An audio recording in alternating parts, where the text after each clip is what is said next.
എന്താണ് പ്രഗ്നൻസി യോഗ? എന്തൊക്കെയാണ് പ്രഗ്നൻസി യോഗയുടെ ബെനിഫിറ്റ്? നമ്മൾ എപ്പോൾ ചെയ്തു തുടങ്ങണം? എന്തൊക്കെ കാര്യങ്ങൾ ശ്രദ്ധിക്കണം? തുടങ്ങിയവയെ കുറിച്ചിട്ടാണ് ഇന്നത്തെ വീഡിയോ. യോഗി കപ്പിളിന്റെ പുതിയ വീഡിയോയിലോട്ട് എല്ലാവർക്കും സ്വാഗതം.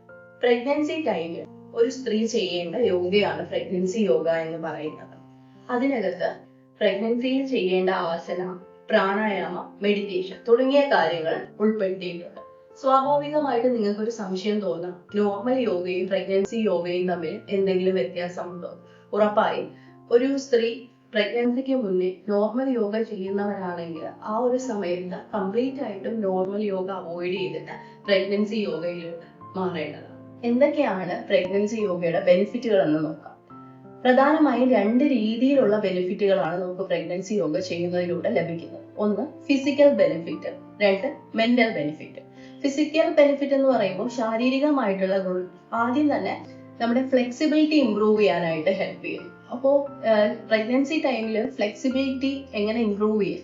അതായത് നമ്മൾ വളരെ സ്ലോ ആയിട്ടും അതുപോലെ തന്നെ വളരെ സ്ഥിരമായിട്ടുമുള്ള ആസനാസ് പ്രാക്ടീസ് ചെയ്യുന്നതിലൂടെ നമ്മുടെ ഫ്ലെക്സിബിലിറ്റി ഇംപ്രൂവ് ചെയ്യും. അതിലൂടെ ആ സമയത്തുണ്ടാകും നമുക്ക് മൂവ്മെന്റ്സ് കുറച്ചുകൂടെ ഈസി ആക്കാനും ഓവറോൾ നമ്മുടെ പ്രഗ്നൻസി ടൈമിലുള്ള വെൽബീയിങ് ഇംപ്രൂവ് ചെയ്യാനും അതിലൂടെ നമുക്ക് ഒരു ഹാപ്പി ആയിട്ടുള്ള ഒരു ജേർണി, പ്രഗ്നൻസി ജേർണിക്ക് ഹെൽപ്പ് ചെയ്യുന്നതാണ്.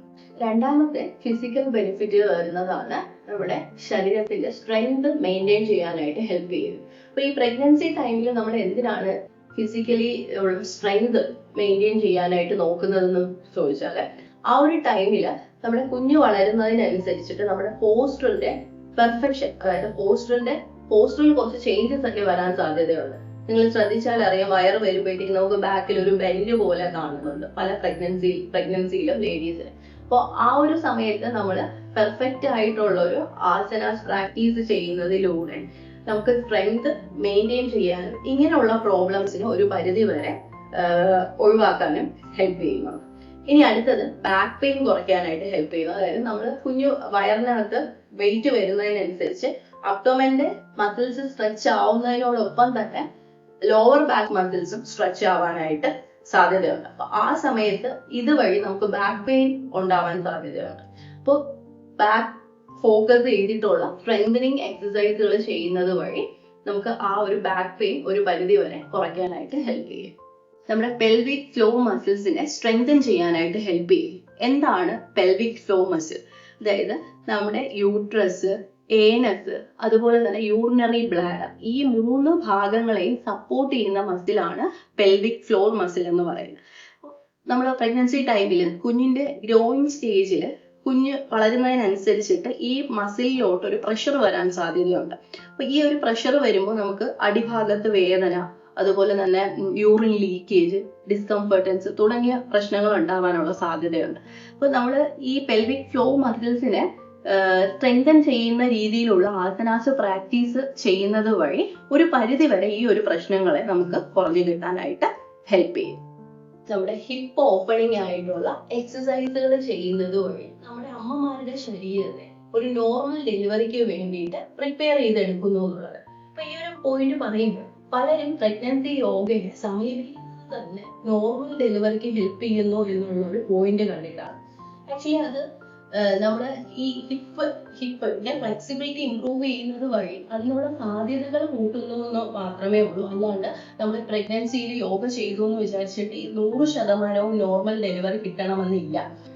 ഇത് അതിന്റെ ഒരു പോയിന്റ് മാത്രം, അല്ലെങ്കിൽ ഒരു ബെനിഫിറ്റ് കൂടി മാത്രമാണ്. ഇനി അടുത്തതായിട്ട് എന്തൊക്കെ മെന്റൽ ബെനിഫിറ്റ് ആണ് പ്രഗ്നൻസി യോഗയ്ക്ക് ഉള്ളതെന്ന് നോക്കാം.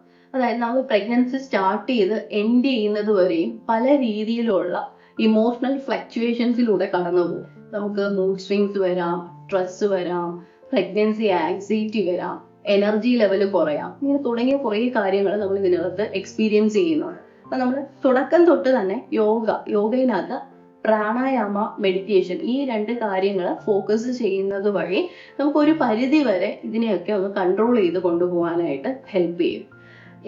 എന്താണ് ഈ പ്രഗ്നൻസി ആങ്സൈറ്റി? അതായത് നമ്മൾ ആദ്യമായിട്ട് എക്സ്പീരിയൻസ് ചെയ്യുന്നവർക്ക് എന്തൊക്കെ സംഭവിക്കാം, എങ്ങനെയായിരിക്കാം ഡെലിവറി തുടങ്ങിയ കാര്യങ്ങളെ കുറിച്ചിട്ട് നമുക്ക് ആ ഒരു സമയത്ത് ടെൻഷൻ ഉണ്ടാവും. അപ്പൊ ഇങ്ങനെ വരുന്ന മൂഡ് സ്വിങ്സുകൾ ഉണ്ടാവാം. ഇങ്ങനെ ഈ ഇമോഷൻസിനെയൊക്കെ നമുക്ക് കൺട്രോൾ ചെയ്തുകൊണ്ട് പോകാനായിട്ട് യോഗ നിങ്ങളെ ഉറപ്പായിട്ട് ഹെൽപ്പ് ചെയ്യും. പലർക്കും ഉള്ളൊരു സംശയമാണ്, നമ്മൾ എപ്പോഴാണ് ഈ പ്രഗ്നൻസി ടൈമിൽ യോഗ ചെയ്ത് തുടങ്ങേണ്ടത്? കറക്റ്റ് പറയുകയാണെന്നുണ്ടെങ്കിൽ നിങ്ങൾക്ക് 3 ട്രൈമസ്റ്ററുകളായിട്ടാണ് നമ്മുടെ ഈ പ്രഗ്നൻസി ജേർണി പോകുന്നത്. First trimester, second trimester and third trimester. First trimester വരുമ്പോൾ നമ്മൾ വളരെ ലളിതമായിട്ടുള്ള പ്രാണായാമയും മെഡിറ്റേഷനും മാത്രമേ ഫോക്കസ് ചെയ്യാറുള്ളൂ. കാരണം നിങ്ങൾക്കറിയാം, ആ സമയത്ത് നമ്മൾ വളരെ ടയേർഡ് ആയിരിക്കും, വോമിറ്റിങ്, നോസിയ തുടങ്ങിയ കുറേ പ്രശ്നങ്ങളുണ്ടാവും. അപ്പോൾ ആ സമയത്ത് നമുക്ക് ആസനാസ് ഒന്നും ഫോക്കസ് ചെയ്യേണ്ട കാര്യമില്ല. വളരെ ലളിതമായിട്ടുള്ള പ്രാണായാമയും മെഡിറ്റേഷനും മാത്രം മതി. ഇനി സെക്കൻഡ് ട്രൈമസ്റ്റർ വരുമ്പോഴാണ് നമ്മൾ ഫ്ലെക്സിബിലിറ്റി ഇംപ്രൂവ് ചെയ്യുന്ന രീതിയിലുള്ള ആസനാസ്, എക്സസൈസുകൾ, അതുപോലെ സ്ട്രെങ്തനിങ് എക്സസൈസുകൾ, ബാക്ക് പെയിൻ കുറയ്ക്കാനുള്ള എക്സസൈസുകൾ തുടങ്ങിയവയൊക്കെ ഫോക്കസ് ചെയ്യേണ്ടത്. ഇനി അടുത്ത ലാസ്റ്റ് ട്രൈമസ്റ്റർ വരുമ്പോഴാണ് നമ്മൾ നോർമൽ ഡെലിവറിക്ക് ഹെൽപ്പ് ചെയ്യുന്ന രീതിയിലുള്ള ആസനാസും എക്സസൈസുകളും ഒക്കെ ഫോക്കസ് ചെയ്യേണ്ടത്.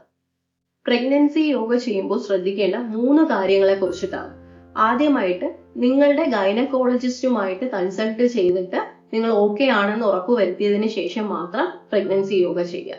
രണ്ടാമതായിട്ട് വരുന്നത്, പ്രഗ്നൻസി യോഗയിൽ എക്സ്പേർട്ട് ആയിട്ടുള്ള ഒരു യോഗ ടീച്ചറിന്റെ ഗൈഡൻസിൽ തന്നെ ചെയ്യാനായിട്ട് നോക്കാം. മൂന്നാമതായിട്ട്, നിങ്ങൾ മുന്നേ നോർമൽ യോഗ ചെയ്തിട്ടുള്ള എക്സ്പീരിയൻസ് വെച്ചിട്ട് ഒരിക്കലും പ്രഗ്നൻസി യോഗ ചെയ്യരുത്.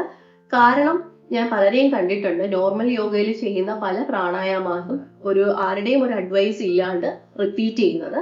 അപ്പോൾ അത് മാക്സിമം അവോയ്ഡ് ചെയ്യാനായിട്ട് നോക്കുക. അപ്പോൾ നിങ്ങൾക്ക് ഈ ഒരു വീഡിയോ ഇൻഫർമേറ്റീവ് ആയി തോന്നിയിട്ടുണ്ടെങ്കിൽ ഞങ്ങളുടെ ചാനൽ സബ്സ്ക്രൈബ് ചെയ്യുക. നിങ്ങളുടെ അഭിപ്രായങ്ങൾ കമന്റ് ബോക്സിൽ രേഖപ്പെടുത്തുക. നന്ദി.